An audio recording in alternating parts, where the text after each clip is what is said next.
Mother's Day, Part 2. Hello, friends. In Part 1 link in the description, we saw how Mrs. Fitzgerald magically exchanged personalities with Mrs. Pearson to help her stand up for herself.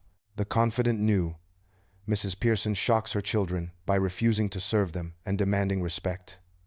Doris and Cyril are confused and disturbed by her changed behavior. In this video, we shall see how the family begins to realize that they have taken their mother for granted, and that changes the entire family dynamic.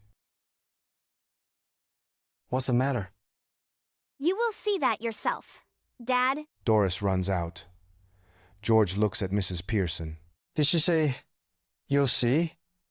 What does she mean? Better, you ask your daughter. Stout? At this time of day?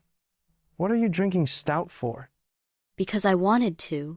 What's wrong with it? Annie, but I've never seen you do it before. Well, you're seeing me now. That must be a nice change for you. It's been a long time since I have amazed you. I do not appreciate any change or surprises, and this is something you should know by now. I forgot to tell you about the special snooker match and the supper, so I won't be needing any tea this afternoon. That's all right. I have not even made any tea. But suppose I'd wanted some. My goodness, you are angry because the tea you didn't want is not made. You should try this behavior at the club sometime, going to the bar and telling you don't want a glass of beer but getting upset because they haven't served you beer. Try that on them and see what you get. I don't know what you're talking about. They'd laugh at you even more than they do now. Laugh at me? They don't laugh at me. Of course they do. Don't you know by now? You're one of their famous standing jokes. They call you Pompey Pearson because they think you're so slow and self-important. It hurts me a lot to see my husband leave for a place where people secretly make fun of him. Cyril enters with a glass of milk and cake. Here, Cyril. They don't laugh at me and call me Pompey Pearson, do they? Tell me. Well, yes, Dad. I'm afraid they do. Well, I'll be damned. Now, you shouldn't have told him that, Mom. You've hurt his feelings, and mine, too. It is good. If your father goes to the club less, they would stop laughing at him. You don't know anything because you're always wasting time at the races. I wouldn't mind if you were actually having fun, but what are you getting out of it? Sharp hurried knocking. Might be for me. I'll see. Cyril goes out and re-enters, closing the door behind him. He doesn't regard Mrs. Fitzgerald very respectfully. It's that silly old bag from next door, Mrs. Fitzgerald. You don't want her here, do you? Certainly I do. Ask her in. And don't call her a silly old bag either. She's a very nice woman, with a lot more sense than you'll ever have. Bring her in. Come in, Mrs. Fitzgerald. I just wondered if everything's all right. No, it isn't. Of course it is. You be quiet. Because I tell you to, you silly, spoiled fool. Now, Mrs. Fitzgerald, just let me manage my family in my own way, please. Yes, but Cyril. Mr. Cyril, and not just Cyril, please, Mrs. Fitzgerald. Oh dear, what's happening? Nothing much. Just putting them in their places, that's all.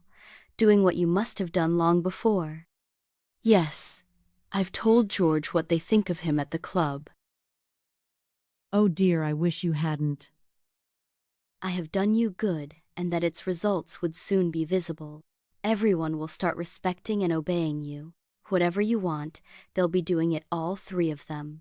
Mark my words, Mrs. Pearson. George comes with a sad face. He is not happy to see Mrs. Fitzgerald. He sits and lights his pipe to smoke. I suppose it's Mrs. Fitzgerald? Well, yes, I suppose so, George. George. Oh, I'm sorry. What does it matter? Your name's George, isn't it? Who do you think you are, Duke of Edinburgh? Isn't it already bad enough? No tea. Pompey Pearson. And poor Doris has been crying upstairs, yes, crying her eyes out. Oh dear, I should have known that. On seeing her family at unease, the real Mrs. Pearson forgot that she is in the body of Mrs. Fitzgerald. Hence, she speaks up. You should have known? Why? Nothing to do with you, Mrs. Fitzgerald. Look, we're at 6s and 7s, so please, if you can excuse us. Friends, to be at 6s and 7s means to be confused. Before Mrs. Fitzgerald can reply, Mrs. Pearson angrily says, I won't excuse you, George Pearson.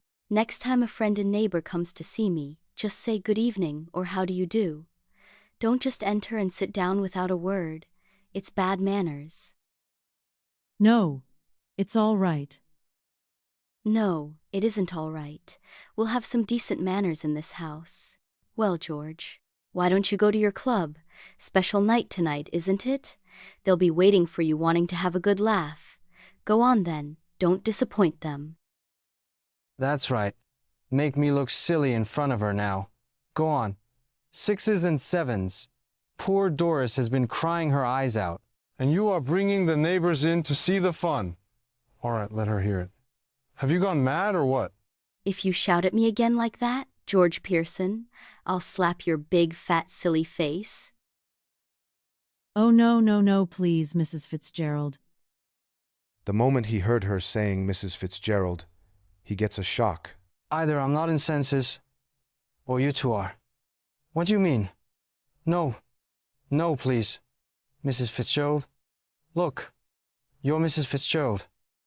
So why are you telling yourself to stop when you're not doing anything? Tell her to stop, then there will be some sense in it.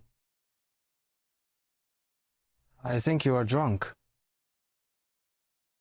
Say that again, George Pearson. All right. Doris enters slowly. Hello, Doris, dear. I thought you were going out with Charlie Spence tonight. What's that to do with you? Stop that. I won't have a daughter of mine talking to anybody like that. Now answer Mrs. Fitzgerald properly, Doris, or go upstairs again. Doris looks wonderingly at her father. Don't look at me. I just gave it up. I was going out with Charlie Spence tonight, but not now, because my mother has been making me feel miserable and saying he's got buck teeth and is half-witted. Oh, you shouldn't have said that. Mrs. Fitzgerald, I'll manage my family, you manage yours. Are you going to behave this way with Mrs. Fitzgerald as well? They're waiting for you at the club, George. And don't you start crying again, Doris. That's enough, quite enough. George and Doris, listen, you two. George and Doris stare at her, bewildered. I want to have a private little talk with Mrs. Fitz. As soon as she said, Mrs. Fitz, she corrects herself hastily. I want to talk with Mrs. Pearson, so please leave us alone for some time. I'll let you know when we are done. I promise you that you won't regret it. There's something here that only I can deal with. I'm glad somebody can, because I can't. Come on, Doris. George and Doris exit. Mrs. Fitzgerald, we must change back now.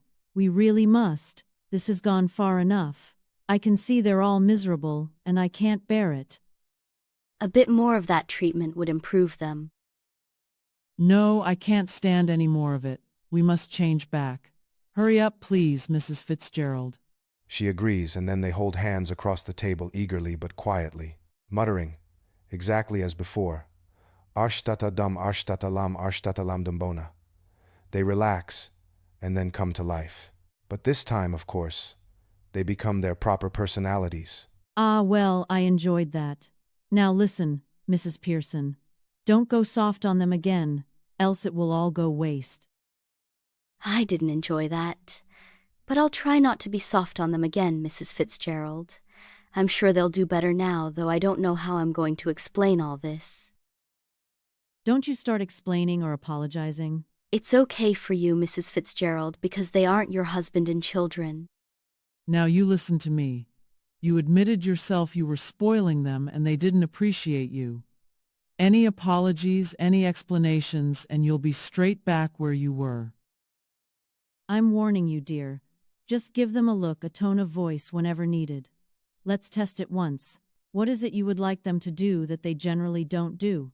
Stay at home? Yes, stay at home and help me with preparing dinner. Also, I like a nice game of rummy, but of course I hardly ever have one except at Christmas. That'll do then. But remember, keep firm. Hoy! You can come in now. But remember, Mrs. Pearson, a firm hand. I'm going to let you enjoy yourself. The family looks anxiously at Mrs. Pearson, who smiles. Much relieved, they smile back at her. Doris, it seems you don't want to go out. I tell you what I thought we would do. No objections, I hope? No, whatever you say. I thought we'd have a nice family game of rummy, and then you children could get the supper ready while I have a talk with your father. Suits me. What about you two? Cyril agrees, but Doris seems little hesitant. What? Speak up? Oh, I think it would be lovely. Goodbye, Mrs. Fitzgerald. Come again soon. Yes, dear. Night all, have a nice time. As Mrs. Fitzgerald exits, the family moves to gather round, the woman of the house, and the curtain falls. If you like the video, press the like button and subscribe the channel for more such helpful and interesting videos.